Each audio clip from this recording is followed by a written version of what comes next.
Hello dear student, welcome to my class. I am Nandini, working as assistant professor in the Department of Commerce at Government First Grade College for Women's, Tumkur.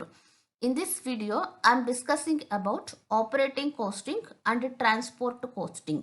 ಈ ಒಂದು ವಿಡಿಯೋದಲ್ಲಿ ನಾನು ನಮ್ಮ Tumakuru ಯೂನಿವರ್ಸಿಟಿಯ 4th semester BComನಲ್ಲಿ ಇರುವಂತಹ cost accounting ಸಬ್ಜೆಕ್ಟಲ್ಲಿ ಬರೋ ಒಂದು important concept that is operating costing ಹಾಗೆಯೇ ಆಪರೇಟಿಂಗ್ ಕಾಸ್ಟಿಂಗ್ ಅಲ್ಲಿ ಬರುವಂತಹ ಒಂದು ಇಂಪಾರ್ಟೆಂಟ್ ಕಾನ್ಸೆಪ್ಟ್ ಟ್ರಾನ್ಸ್ಪೋರ್ಟ್ ಕಾಸ್ಟಿಂಗ್ ಇದೆರಡರ ಬಗ್ಗೆ ನಾನು ಡಿಸ್ಕಸ್ ಮಾಡ್ತಾ ಇದ್ದೀನಿ. Okay, so this are the important topics I will covered in this video. ಈ ಒಂದು ವಿಡಿಯೋದಲ್ಲಿ ನಾನು ಈ ಒಂದು ಇಂಪಾರ್ಟೆಂಟ್ ಟಾಪಿಕ್ಸ್ನ ಕವರ್ ಮಾಡ್ತಾ ಇದ್ದೀನಿ. That is meaning of operating costing, application of operating costing, meaning of transport costing and objectives of transport costing. That means what is operating costing, where such operating costing technique has been applied or applying, then what is transport costing and what are the important objectives of the transport costing. Okay, let us discuss one by one. First, operating costing andre enu anta nodona. Operating costing is a method of cost ascertainment used in those undertakings which are engaged in providing services such as transport, electricity, etc. These undertakings do not manufacture any tangible product. That means usually ನಾವು use ಮಾಡಬೇಕಾದ್ರೆ ಎರಡು ವರ್ಡನ್ನ ನಾವು combine ಆಗಿ use ಮಾಡ್ತಾ ಇರ್ತೀವಿ, goods and services ಅಂತ. ಯಾವುದೇ ಒಂದು ಪ್ರಾಡಕ್ಟನ್ನ ಮ್ಯಾನುಫ್ಯಾಕ್ಚರ್ ಮಾಡಿದ್ರೆ ಅದಕ್ಕೆ ಹೇಗೆ ಕಾಸ್ಟನ್ನು ಅಸರ್ಟೈನ್ಮೆಂಟ್ ಮಾಡ್ತೀವೋ, ಅಂದರೆ ಫಿಕ್ಸ್ಡ್ ಕಾಸ್ಟ್ ಎಷ್ಟಾಗಿದೆ, ವೇರಿಯಬಲ್ ಕಾಸ್ಟ್ ಎಷ್ಟಾಗಿದೆ, ಮೆಟೀರಿಯಲ್ ಎಲ್ಲದನ್ನು ಹೇಗೆ ಕ್ಯಾಲ್ಕುಲೇಟ್ ಮಾಡಿ ಟೋಟಲ್ ಕಾಸ್ಟ್ ಆಫ್ ಪ್ರೊಡಕ್ಷನ್ಸನ್ನು ಫೈಂಡ್ ಔಟ್ ಮಾಡ್ತೀವೋ, likewise here also those undertakings which are rendering or providing services, ಗೂಡ್ಸನ್ನ ಮ್ಯಾನುಫ್ಯಾಕ್ಚರ್ ಮಾಡುವಂತಹ ಇಂಡಸ್ಟ್ರಿಗಳು ಹೇಗೆ ಕಾಸ್ಟನ್ನು ಅಸರ್ಟೈನ್ ಮಾಡುತ್ತೋ ಹಾಗೆಯೇ ಸರ್ವೀಸಸ್ಸನ್ನು ಪ್ರೊವೈಡ್ ಮಾಡುವಂತಹ ಅಂಡರ್ಟೇಕಿಂಗ್ ಅಥವಾ ಇಂಡಸ್ಟ್ರಿಗಳು ಕೂಡ ಇಲ್ಲಿ ಕಾಸ್ಟನ್ನು ಅಸರ್ಟೈನ್ಮೆಂಟ್ ಮಾಡ್ತಾರೆ. ಹಾಗಾಗಿ ಆಪರೇಟಿಂಗ್ ಕಾಸ್ಟಿಂಗ್ ಅನ್ನೋದು it is a method of technique. ಇದು ಕೂಡ ಒಂದು ಮೆಥಡ್ ಆಫ್ ಟೆಕ್ನಿಕ್. ಎಲ್ಲಿ ಯೂಸ್ ಮಾಡ್ತಾರೆ ಮತ್ತು ಏನಕ್ಕೆ ಯೂಸ್ ಮಾಡ್ತಾರೆ ಅಂತ ಅಂದರೆ, ಎಷ್ಟು ಕಾಸ್ಟ್ ಆಗಿದೆ ಅಂತ ಅಸರ್ಟೈನ್ಮೆಂಟ್ ಮಾಡೋದಕ್ಕೆ ಯೂಸ್ ಮಾಡುವಂತಹ ಇಂಡಸ್ಟ್ರಿ ಯಾವ್ದು ಅಂತ ಅಂದರೆ ಸರ್ವೀಸಸ್ಸನ್ನ ಪ್ರೊವೈಡ್ ಮಾಡುವಂತಹ industry. And these undertaking are those undertaking which do not manufacture any tangible product. ಯಾವುದೇ ಟ್ಯಾಂಜಿಬಲ್ ಪ್ರಾಡಕ್ಟ್ ಅಥವಾ ಗೂಡ್ಸನ್ನ ಮ್ಯಾನುಫ್ಯಾಕ್ಚರ್ ಮಾಡುವಂತಹ ಕಂಪನಿಗಳು ಯೂಸ್ ಮಾಡುವಂತಹ ಟೆಕ್ನಿಕ್ ಅಲ್ಲ ಇದು. ಇಂಟ್ಯಾಂಜಿಬಲ್ ಸರ್ವೀಸಸ್ಸನ್ನ ಪ್ರೊವೈಡ್ ಮಾಡುವಂತಹ ಸರ್ವಿಸ್ ಇಂಡಸ್ಟ್ರಿಗಳು ಯೂಸ್ ಮಾಡುವಂತಹ ಒಂದು ಕಾಸ್ಟಿಂಗ್ ಟೆಕ್ನಿಕ್ ಏನಿದೆ, ಕಾಸ್ಟನ್ನು ಅಸರ್ಟೈನ್ಮೆಂಟ್ ಮಾಡೋದಕ್ಕೆ, ಅಂಥ ಒಂದು ಕಾಸ್ಟಿಂಗ್ ಟೆಕ್ನಿಕ್ನ ನಾವಿಲ್ಲಿ ಆಪರೇಟಿಂಗ್ ಕಾಸ್ಟಿಂಗ್ ಅಂತ ಕರಿತೀವಿ. ಅದಕ್ಕೆ ಬೆಸ್ಟ್ ಎಕ್ಸಾಂಪಲ್ ಅಂತ ಅಂದರೆ ಟ್ರಾನ್ಸ್ಪೋರ್ಟ್ ಇಂಡಸ್ಟ್ರೀಸ್ ಆಗಿರ್ಬೋದು, ಎಲೆಕ್ಟ್ರಿಸಿಟಿ ಸಪ್ಲೈ ಮಾಡುವಂತಹ ಇಂಡಸ್ಟ್ರೀಸ್ ಆಗಿರ್ಬೋದು, ಗ್ಯಾಸನ್ನು ಸಪ್ಲೈ ಮಾಡುವಂತಹ ಇಂಡಸ್ಟ್ರೀಸ್ ಆಗಿರ್ಬೋದು, ಅಥವಾ ಸಿನಿಮಾ ಇಂಡಸ್ಟ್ರೀಸ್ ಆಗಿರ್ಬೋದು. ಇದೆಲ್ಲ ನಮಗೆ ಗೊತ್ತಿರೋ ಹಾಗೆ ಸರ್ವೀಸಸ್ಸನ್ನು ಪ್ರೊವೈಡ್ ಮಾಡುವಂತಹ ಇಂಡಸ್ಟ್ರಿಗಳು. ಈ ಥರ ಇಂಡಸ್ಟ್ರಿಗಳು ಎಷ್ಟು ಕಾಸ್ಟ್ ಆಗಿದೆ, ನಾವು ಕಸ್ಟಮರಿಗೆ ಎಷ್ಟು ಚಾರ್ಜಸ್ಸನ್ನು ಹಾಕಬೇಕಾಗುತ್ತೆ, ಅದಕ್ಕೋಸ್ಕರ ಇವಾಗ ನಾವೇನಾದರೂ ಚಾರ್ಜಸ್ಸನ್ನು ಅಥವಾ ಪ್ರೈಸಸ್ಸನ್ನು ಫಿಕ್ಸ್ ಮಾಡಬೇಕು ಅಂತಂದರೆ ಫಸ್ಟ್ ನಮಗೆ ಕಾಸ್ಟ್ ಎಷ್ಟಾಗಿದೆ ಅಂತ ಗೊತ್ತಾಗಬೇಕು. ಸೊ ಹಾಗಾಗಿ ಎಷ್ಟು ಕಾಸ್ಟ್ ಆಗಿದೆ ಈ ಒಂದು ಸರ್ವಿಸ್ ಇಂಡಸ್ಟ್ರಿಗಳಲ್ಲಿ ಅಂತ ಅಸರ್ಟೈನ್ಮೆಂಟ್ ಮಾಡೋದಕ್ಕೆ ಈ ಒಂದು ಆಪರೇಟಿಂಗ್ ಕಾಸ್ಟಿಂಗ್ ಟೆಕ್ನಿಕ್ಕನ್ನು ಯೂಸ್ ಮಾಡ್ತಾರೆ. ಅಂದರೆ ಇಲ್ಲಿ ಸಿಂಪಲ್ ಆಗಿ ಎರಡು ಇಂಪಾರ್ಟೆಂಟ್ ಥಿಂಗ್ನ ಅರ್ಥ ಮಾಡ್ಕೋಬೇಕು. ಆಪರೇಟಿಂಗ್ ಕಾಸ್ಟಿಂಗ್ ಅನ್ನೋದು ಕಾಸ್ಟನ್ನು ಅಸರ್ಟೈನ್ಮೆಂಟ್ ಮಾಡೋದಕ್ಕೆ ಯೂಸ್ ಮಾಡೋ ಟೆಕ್ನಿಕ್ಕು, ಮತ್ತು ಯಾವ ಇಂಡಸ್ಟ್ರಿ ಯೂಸ್ ಮಾಡುತ್ತೆ ಅಂತ ಅಂದರೆ ಸರ್ವೀಸಸ್ಸನ್ನು ಪ್ರೊವೈಡ್ ಮಾಡುವಂತಹ industries and those industry which do not manufacture tangible ಪ್ರಾಡಕ್ಟನ್ನು ಮ್ಯಾನುಫ್ಯಾಕ್ಚರ್ ಮಾಡುವಂತಹ ಇಂಡಸ್ಟ್ರಿಗಳು ಇದನ್ನು ಯೂಸ್ ಮಾಡಲ್ಲ. ಇಂಟ್ಯಾಂಜಿಬಲ್ ಸರ್ವೀಸಸ್ನ ಪ್ರೊವೈಡ್ ಮಾಡುವಂತಹ ಇಂಡಸ್ಟ್ರಿಗಳು ಈ ಒಂದು ಆಪರೇಟಿಂಗ್ ಕಾಸ್ಟಿಂಗ್ ಟೆಕ್ನಿಕ್ಕನ್ನು ಬಳಸ್ಕೊತಾರೆ. Okay, so next let us see where operating costing has been applied. ಯಾವ ಒಂದು ಇಂಡಸ್ಟ್ರಿಗಳಲ್ಲಿ ಅಥವಾ ಎಲ್ಲೆಲ್ಲಿ ನಾವು ಈ ಒಂದು ಆಪರೇಟಿಂಗ್ ಕಾಸ್ಟಿಂಗ್ ಟೆಕ್ನಿಕ್ಕನ್ನು ಅಪ್ಲೈ ಮಾಡ್ತೀವಿ ಅಂತ ನೋಡೋಣ. Road transport companies, railway transport and as well as airways, shipping companies, electricity companies, water supply companies, gas supply companies, hospitals and nursing homes, schools and colleges, cinemas. These are the important examples where operating technique or operating costing technique has been applied. ಇನ್ನು number of service industries ಇದೆ, but ಒಂದು few examples ಅಂತ ಅಂದರೆ ಇದು. ಇವಾಗ road ಅಥವಾ railway ಟ್ರಾನ್ಸ್ಪೋರ್ಟೇಷನನ್ನು provide ಮಾಡೋದು, ಇದೆಲ್ಲ ನೋಡಿದ ತಕ್ಷಣ ಗೊತ್ತಾಗುತ್ತೆ ಇದು ಯಾವುದೂ ಕೂಡ ಟ್ಯಾಂಜಿಬಲ್ ಪ್ರಾಡಕ್ಟನ್ನ ಮ್ಯಾನುಫ್ಯಾಕ್ಚರ್ ಮಾಡಲ್ಲ. ಇಲ್ಲಿ ಮೆನ್ಷನ್ ಮಾಡಿರುವಂತಹ ಎಲ್ಲ ಇಂಡಸ್ಟ್ರಿ ಅಥವಾ ಅಂಡರ್ಟೇಕಿಂಗ್ಸು ನಮಗೆ ಇಂಟ್ಯಾಂಜಿಬಲ್ ಸರ್ವಿಸಸ್ಸನ್ನು ಪ್ರೊವೈಡ್ ಮಾಡುವಂಥದ್ದು. ರೋಡ್ ಆಗಿರ್ಬೋದು, ರೈಲ್ವೆ ಅಥವಾ ಏರ್ವೇ ಟ್ರಾನ್ಸ್ಪೋರ್ಟೇಷನ್ ಆಗಿರ್ಬೋದು, shipping companies, electricity companies, water supply ಮಾಡುವಂತಹ companies, gas supplying companies, hospitals and nursing homes, schools ಮತ್ತು ಕಾಲೇಜಸ್, ಸಿನಿಮಾ. ಓಕೆ, ಇದನ್ನೆಲ್ಲ ನೋಡಿದ್ರೆ ನಮಗೆ ಆಪರೇಟಿಂಗ್ ಕಾಸ್ಟಿಂಗ್ ಟೆಕ್ನಿಕನ್ನು ಎಲ್ಲಿ ಯೂಸ್ ಮಾಡ್ತೀವಿ ಅಂತ ನಮಗೆ ಕ್ಲಿಯರ್ ಆಗಿ ಅರ್ಥ ಆಗುತ್ತೆ. That is in service orientation industries. Okay, ಇದರಲ್ಲಿ ನಮಗೆ ನಮ್ಮ ಒಂದು ಸಿಲೆಬಸ್ಸಲ್ಲಿ ಇರುವಂಥದ್ದು ರೋಡ್ ಟ್ರಾನ್ಸ್ಪೋರ್ಟೇಷನ್ ಅಥವಾ ಟ್ರಾನ್ಸ್ಪೋರ್ಟೇಷನ್ ಕಂಪನಿಗಳಲ್ಲಿ ಯೂಸ್ ಮಾಡುವಂತಹ costing technique. Okay, next let us see what is transport costing. Okay, transport costing ಅಂದರೆ ಏನು ಅಂತ ನೋಡೋಣ. Transport costing is a method of ascertaining the cost of carrying passengers or goods for a certain distance.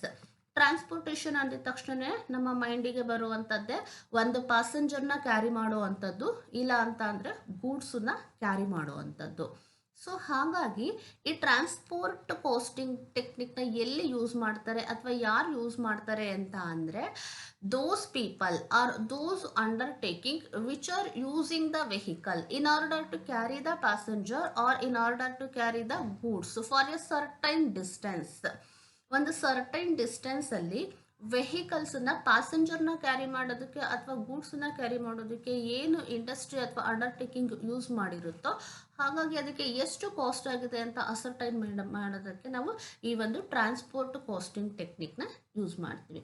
ಅಥವಾ ಇನ್ನೊಂದು ಮೀನಿಂಗಲ್ಲಿ ಏನು ನೋಡ್ಬೋದು ಅಂದರೆ transport costing is a method of ascertaining the cost per unit of service rendered by a vehicle. Example or say the cost per passenger kilometer or cost per ton kilometer. ಇವಾಗ ನಾವು vehicles ಅಲ್ಲೆಲ್ಲ travel ಮಾಡಬೇಕಂದ್ರೆ, ಈಗ bus ಆಗಿರ್ಬೋದು, ಈ ಥರದ್ರಲ್ಲೆಲ್ಲ ನಾವು travel ಮಾಡಬೇಕಾದ್ರೆ so ಅಲ್ಲಿ ಹೇಗೆ ಫಿಕ್ಸ್ ಮಾಡ್ತಾರೆ ಅಂತ ಅಂದರೆ ಒಬ್ಬೊಬ್ಬ ಪ್ಯಾಸೆಂಜರಿಗೆ ಎಷ್ಟು ಕಾಸ್ಟ್ ಅಂತ ಫಿಕ್ಸ್ ಮಾಡ್ತಾರೆ ಅಥವಾ ಪ್ರೈಸ್ ಎಷ್ಟು ಅಂತ ಫಿಕ್ಸ್ ಮಾಡ್ತಾರೆ. ಸೊ ಹಾಗಾಗಿ ಟ್ರಾನ್ಸ್ಪೋರ್ಟ್ ಕಾಸ್ಟಿಂಗ್ನ ಇಲ್ಲಿ ಯಾಕೆ ಯೂಸ್ ಮಾಡ್ತಾರೆ ಅಂತ ಅಂದರೆ, ಒಂದು ನಾವೇನಾದರೂ ಇಲ್ಲಿ ವೆಹಿಕಲ್ ಪಾಯಿಂಟ್ ಆಫ್ ವ್ಯೂಯಿಂದ ನೋಡಬೇಕಾದ್ರೆ cost per unit of services, per unit of ಸರ್ವಿಸಸ್ಸಿಗೆ ಎಷ್ಟು ಕಾಸ್ಟ್ ಆಗಿದೆ, ಅಥವಾ ಏನಾದರೂ ನಾವು ಇಲ್ಲಿ ನಾವು ಎರಡು ಥಿಂಗ್ನ ಇಂಪಾರ್ಟೆಂಟ್ ಆಗಿ ಅಬ್ಸರ್ವ್ ಮಾಡಬೇಕು. ಒಂದು ಪ್ಯಾಸೆಂಜರ್ನ ಕ್ಯಾರಿ ಮಾಡೋದಿರುತ್ತೆ, ಇಲ್ಲ ಅಂತ ಅಂದರೆ ಒಂದು ಗೂಡ್ಸನ್ನ ಕ್ಯಾರಿ ಮಾಡೋವಂಥದ್ದು ಇರುತ್ತೆ. ಪ್ಯಾಸೆಂಜರ್ನ ಕ್ಯಾರಿ ಮಾಡ್ತಾ ಇದ್ದೀವಿ ಅಂತ ಅಂದರೆ ಅಲ್ಲಿ ಕಾಸ್ಟ್ ಪರ್ ಪ್ಯಾಸೆಂಜರ್ ಕಿಲೋಮೀಟರ್ ಬರುತ್ತೆ. ಅಥವಾ ನಾವೇನಾದರೂ ಗೂಡ್ಸನ್ನ ಕ್ಯಾರಿ ಮಾಡಿರೋದು ವೆಹಿಕಲ್ಸ್ದು ಏನಾದರೂ ನಾವಿಲ್ಲಿ ಕಾಸ್ಟನ್ನ ಅಸರ್ಟೈನ್ಮೆಂಟ್ ಮಾಡ್ತಾ ಇದ್ದೀವಿ ಅಂತ ಅಂದರೆ in this cases we are going to find out the cost per ton kilometre. ಈ ಕಾಸ್ಟ್ ಪರ್ ಟನ್ ಕಿಲೋಮೀಟರ್ ಅನ್ನೋದು ಯಾವುದಕ್ಕೆ ಅಪ್ಲೈ ಆಗುತ್ತೆ? ಗೂಡ್ಸನ್ನ ಕ್ಯಾರಿ ಮಾಡುವಂತಹ ವೆಹಿಕಲಿಗೆ ಅಪ್ಲೈ ಆಗುತ್ತೆ. ಪ್ಯಾಸೆಂಜರ್ ಕಿಲೋಮೀಟರು ಸೊ ಪ್ಯಾಸೆಂಜರ್ಸ್ನ ಅಂದರೆ ಪೀಪಲ್ನ ಕ್ಯಾರಿ ಮಾಡುವಂತಹ ವೆಹಿಕಲಿಗೆ ಇದನ್ನು ನಾವು ಅಪ್ಲೈ ಮಾಡ್ತೀವಿ. Let us see what are the objectives of transport costing. Transport costing na important objectives ಏನು ಅಂತ ನೋಡೋಣ. The first one is cost ascertainment, finding out cost of operating the vehicles. ಈ ವೆಹಿಕಲ್ಸ್ ಏನು ನಾವು ಯೂಸ್ ಮಾಡ್ಕೊಂಡಿರ್ತೀವಿ either for carrying passenger or for carrying goods ಅಥವಾ ಪೀಪಲ್ನ ನಾವು ಕ್ಯಾರಿ ಮಾಡೋದಕ್ಕೆ ವೆಹಿಕಲ್ಸ್ನ ಏನು ಯೂಸ್ ಮಾಡ್ಕೊಂಡಿರ್ತೀವಿ ಆ ಒಂದು ವೆಹಿಕಲ್ದು ಟೋಟಲ್ ಕಾಸ್ಟ್ ಎಷ್ಟು ಅಸರ್ಟೈನ್ಮೆಂಟ್ ಆಗಿದೆ ಅಂತ ಫೈಂಡ್ ಔಟ್ ಮಾಡೋದಕ್ಕೆ ನಾವು ಟ್ರಾನ್ಸ್ಪೋರ್ಟ್ ಕಾಸ್ಟಿಂಗ್ನ ಯೂಸ್ ಮಾಡ್ಕೊಳ್ತೀವಿ. Then price fixation. So likewise in product also, ಪ್ರಾಡಕ್ಟನ್ನ ಮ್ಯಾನುಫ್ಯಾಕ್ಚರ್ ಮಾಡಿದ್ಮೇಲೆ ನಾವು before selling or before introducing into market we have to fix the price. ಪ್ರಾಡಕ್ಟನ್ನು ಮ್ಯಾನುಫ್ಯಾಕ್ಚರ್ ಮಾಡಿದ್ಮೇಲೆ ಮಾರ್ಕೆಟಿಗೆ ಅದನ್ನು ಇಂಟ್ರೊಡ್ಯೂಸ್ ಮಾಡೋದಕ್ಕಿಂತ ಮೊದಲು ಹೇಗೆ ಪ್ರೈಸನ್ನು ಫಿಕ್ಸ್ ಮಾಡ್ತೀವಿ. ಪ್ರೈಸ್ ಫಿಕ್ಸ್ ಮಾಡಬೇಕು ಅಂತಂದರೆ first we have to know what is the total cost of production. Total cost of production ಎಷ್ಟಾಗಿದೆ ಅಂತ ಗೊತ್ತಾದರೆ ಅದಕ್ಕೆ ಸಮ್ ಪರ್ಸೆಂಟೇಜ್ ಪ್ರಾಫಿಟನ್ನ ಆ್ಯಡ್ ಮಾಡಿ ನಾವು ಪ್ರೈಸನ್ನ ಫಿಕ್ಸ್ ಮಾಡ್ತೀವಿ. ಎಲ್ಲಿ ಅದು ಪ್ರಾಡಕ್ಟಿಗೆ ಯಾವಾಗ ಪ್ರಾಡಕ್ಟನ್ನು ಮ್ಯಾನುಫ್ಯಾಕ್ಚರ್ ಮಾಡಿರ್ತೀವೋ ಅಲ್ಲಿ. ಹಾಗೆಯೇ ಇಲ್ಲೂ ಕೂಡ ಸರ್ವೀಸಸ್ನ ಏನು ನಮಗೆ ಸರ್ವಿಸ್ ಇಂಡಸ್ಟ್ರಿ ಪ್ರೊವೈಡ್ ಮಾಡ್ತಾ ಹೋಗುತ್ತೆ ಅಥವಾ ರೆಂಡರ್ ಮಾಡ್ತಾ ಹೋಗುತ್ತೆ, ಅವರು ಕೂಡ ನಮಗೆ ಯಾವುದೇ ಫ್ರೀ ಆಫ್ ಕಾಸ್ಟಲ್ಲಿ ಏನು ಪ್ರೊವೈಡ್ ಮಾಡೋದಿಲ್ಲ. ಕೆಲವೊಂದು ಗೌರ್ನಮೆಂಟ್ ಅಥವಾ ಪಬ್ಲಿಕ್ ಅಂಡರ್ಟೇಕಿಂಗ್ಸ್ ಬಿಟ್ಟರೆ ಆಲ್ಮೋಸ್ಟ್ ಎಲ್ಲದಕ್ಕೂ ನಮಗೆ ಚಾರ್ಜಸ್ಸನ್ನು ಹಾಕ್ತಾರೆ. ಹಾಗಾಗಿ ನಮಗಿಲ್ಲಿ ಏನಾಗುತ್ತೆ ಅಂತ ಅಂದರೆ ಎಷ್ಟು ಪ್ರೈಸಸ್ಸನ್ನು ಫಿಕ್ಸ್ ಮಾಡಬೇಕು, ಆ ಒಂದು ಪ್ರೈಸನ್ನ ಫಿಕ್ಸ್ ಮಾಡಬೇಕು ಅಂತಂದರೆ ಫಸ್ಟ್ ಕಾಸ್ಟ್ ಎಷ್ಟಾಗಿದೆ ಅಂತ ಗೊತ್ತಾಗಬೇಕಾಗುತ್ತೆ. ಹಾಗಾಗಿ ಫಸ್ಟ್ ಸ್ಟೆಪ್ಪಲ್ಲಿ ಕಾಸ್ಟ್ ಎಷ್ಟಾಗಿದೆ ಅಂತ ಅಸರ್ಟೈನ್ ಮಾಡೋದು ಒಂದು ಇಂಪಾರ್ಟೆಂಟ್ ಆಬ್ಜೆಕ್ಟಿವ್ ಆದರೆ, ಆ ಕಾಸ್ಟ್ ಅಸರ್ಟೈನ್ಮೆಂಟ್ ಆದಮೇಲೆ ಏನು ನಾವು ಸರ್ವೀಸಸ್ನ ಕಸ್ಟಮರ್ಸ್ಗೆ ಪ್ರೊವೈಡ್ ಮಾಡ್ತೀವೋ ಅದಕ್ಕೆ ಎಷ್ಟು ಪ್ರೈಸನ್ನು ಫಿಕ್ಸ್ ಮಾಡಬೇಕು ಅಂತ ಡಿಸಿಷನ್ಸ್ ತೊಗೊಳ್ಳೋದಕ್ಕೆ ನಮಗಿಲ್ಲಿ ಟ್ರಾನ್ಸ್ಪೋರ್ಟ್ ಕಾಸ್ಟಿಂಗು ತುಂಬಾ ಇಂಪಾರ್ಟೆಂಟ್. ಸೊ ಹಾಗಾಗಿ price fixation is another objective. Then quotation. ಇವಾಗ ಯೂಶ್ವಲಿ ನಮಗೆ ಗೊತ್ತಿರುತ್ತೆ, ಯಾವುದೇ ಒಂದು ಟ್ರಾನ್ಸ್ಪೋರ್ಟ್ ಇಂಡಸ್ಟ್ರೀಸ್ ಅಂತ ಅಂದರೆ ಈ ಟ್ರಿಪ್ ಪರ್ಪಸ್ಗೆ, ಟೂರ್ ಪರ್ಪಸ್ಗೆ ಅಥವಾ ಬೇರೆ ಬೇರೆ ಪರ್ಪಸ್ಗೆ ವೆಹಿಕಲ್ಸನ್ನು ಕಸ್ಟಮರ್ಸ್ ಯೂಸ್ ಮಾಡ್ಕೊಳ್ತಾ ಇರ್ತಾರೆ. ಹಾಗಾಗಿ ಕಸ್ಟಮರ್ಸು ನಮಗೆ ಎನ್ಕ್ವೈರಿ ಪರ್ಪಸ್ಗೆ ಅಂತ ಬರ್ತಾರೆ. Providing appropriate and required data for preparing quotations on customers enquiries. So ಇವಾಗ 1 ಕಿಲೋಮೀಟರಿಗಾದರೆ ಎಷ್ಟು ಚಾರ್ಜಸ್ಸನ್ನು ಹಾಕ್ತಾರ, ಯಾವ ಥರ, ಈ ಎಲ್ಲ ಡೀಟೇಲ್ಸನ್ನು ಕೇಳೋದಕ್ಕೆ ಅಥವಾ ಎನ್ಕ್ವೈರಿಗೆ ಅಂತ ನಮಗೆ ಕಸ್ಟಮರ್ಸ್ ಬರ್ತಾರೆ ಅಲ್ವಾ. ಕಸ್ಟಮರ್ ಎನ್ಕ್ವೈರೀಸಿಗೆ ನಾವು ರಿಪ್ಲೈ ಮಾಡಬೇಕು ಅಂತ ಅಂದರೆ ನಾವು ಕೊಟೇಶನ್ ಎಲ್ಲ ಹೇಳಬೇಕಾಗತ್ತೆ. ಆ ಕೊಟೇಶನ್ ಎಷ್ಟು ಅಂತ ಹೇಳೋದಕ್ಕೆ ನಮಗಿಲ್ಲಿ ಟ್ರಾನ್ಸ್ಪೋರ್ಟ್ ಕಾಸ್ಟಿಂಗು ತುಂಬಾ ಹೆಲ್ಪ್ ಆಗುತ್ತೆ. ಹಾಗಾಗಿ this is also another objective. Okay, next control over maintenance, ensuring that repair and maintenance expenditure of the vehicle is under control in order to reduce the cost of a particular vehicle regarding the repair and as well as the maintenance. Vehicles ಅಂತ ಅಂದರೆ repair maintenance expenses common ಆಗಿರುತ್ತೆ. ಹಾಗಾಗಿ ಅದನ್ನು cost control ಮಾಡೋದಕ್ಕೋಸ್ಕರ ನಮಗಿಲ್ಲಿ ಈ operating casting technique ಏನಿದೆ ಅಲ್ವಾ, ಆ ಒಂದು ಮೆಥಡನ್ನು ನಾವು ಯೂಸ್ ಮಾಡ್ಕೊಳ್ತೀವಿ. Next operational efficiency, accessing and highlighting the efficiency with which vehicles are rented out and the expenses incurred while operating them. And one more important objective of this transport costing is assessing and highlighting the efficiency with which vehicles are rented out. ಎಷ್ಟೊಂದು vehicles ಇರುತ್ತೆ ನಮ್ಮ ಹತ್ರ, ಕೆಲವೊಂದು ವೆಹಿಕಲ್ಸನ್ನ ಓನಾಗಿ ನಾವೇ run ಮಾಡ್ತಾ ಇರ್ತೀವಿ, ಇಲ್ಲ ಅಂತಂದರೆ ಅದನ್ನು ನಾವು ರೆಂಟೆಡ್ ಬಸ್ಸಸ್ ಮೇಲೆ ಕೊಟ್ಟಿರ್ತೀವಿ. ಸೊ ಈ ಥರ ಒಂದು ಸಿಚುವೇಶನ್ಸಲ್ಲಿ ಏನು ರೆಂಟೆಡ್ ಬಸ್ಸಸ್ ಮೇಲೆ ನಾವು ವೆಹಿಕಲ್ಸನ್ನು ಕೊಟ್ಟಿರ್ತೀವೋ ಆಗ ನಮಗೆ ಎಷ್ಟು ಎಕ್ಸ್ಪೆನ್ಸಸ್ ಇನ್ಕರ್ಡ್ ಆಗಿದೆ ಅದನ್ನು ಟ್ರಾನ್ಸ್ಪೋರ್ಟೇಷನ್ ಪರ್ಪಸ್ಗೆ ಯೂಸ್ ಮಾಡಬೇಕಾದ್ರೆ ಅನ್ನೋದನ್ನು ಅಸೆಸ್ ಮಾಡೋದಕ್ಕೆ ಮತ್ತು ಹೈಲೈಟ್ ಮಾಡೋದಕ್ಕೆ ನಾವೊಂದು ಟ್ರಾನ್ಸ್ಪೋರ್ಟ್ ಕಾಸ್ಟಿಂಗ್ ಯೂಸ್ ಮಾಡ್ಕೊಳ್ತೀವಿ. Then last one, decision data. In order to providing information for managerial decisions like comparative cost benefit of different vehicles.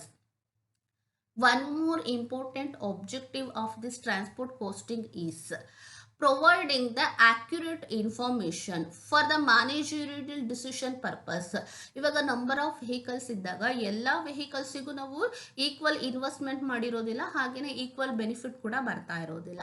ಯಾವುದ್ಯಾವುದಕ್ಕೆ ಎಷ್ಟು ಕಾಸ್ಟ್ ಆಗುತ್ತೆ, ಹಾಗೆಯೇ ಅದರಿಂದ ನಮಗೆ ಎಷ್ಟು ಬೆನಿಫಿಟ್ ಬರುತ್ತೆ, ಯಾವ ವೆಹಿಕಲ್ಸನ್ನ ನಾವು ಈ ಟ್ರಾನ್ಸ್ಪೋರ್ಟೇಷನ್ ಫೆಸಿಲಿಟೀಸ್ಗೆ ಯೂಸ್ ಮಾಡಿಕೊಂಡ್ರೆ ನಮಗೆ ಜಾಸ್ತಿ ಬೆನಿಫಿಟ್ ಇದೆ ಅನ್ನೋದನ್ನು ಅನಲೈಸ್ ಮಾಡೋದಕ್ಕೆ ಮತ್ತು ಮ್ಯಾನೇಜ್ಮೆಂಟಿಗೆ ಒಂದು ಆಕ್ಯುರೇಟ್ ಇನ್ಫಾರ್ಮೇಷನ್ಸನ್ನ ಪ್ರೊವೈಡ್ ಮಾಡೋದಕ್ಕೆ for the purpose of taking the decision regarding the different vehicles we have to use the transport costing. These are all the important objectives of the transport costing. Anyway, thank you for watching this video. In the next video dalli nanu what are the cost classification of transport costing and what are the procedure or format we need to use in order to calculate the problems. ನನ್ನ next ವಿಡಿಯೋದಲ್ಲಿ ನಾನು ಈ ಒಂದು transport casting ಅಲ್ಲಿ ಬರುವಂತಹ cost classification ಏನು, ಹಾಗೆಯೇ ಈ ಒಂದು ಟ್ರಾನ್ಸ್ಪೋರ್ಟ್ ಕಾಸ್ಟಿಂಗ್ ಅಲ್ಲಿ ನಾವು ಪ್ರಾಬ್ಲಮ್ಸನ್ನ ಸಾಲ್ವ್ ಮಾಡಬೇಕು ಅಂತ ಅಂದರೆ ಅದನ್ನು ಯಾವ ಥರ ಫಾರ್ಮೆಟನ್ನು ಯೂಸ್ ಮಾಡಬೇಕು ಅನ್ನೋದನ್ನ ನೋಡೋಣ.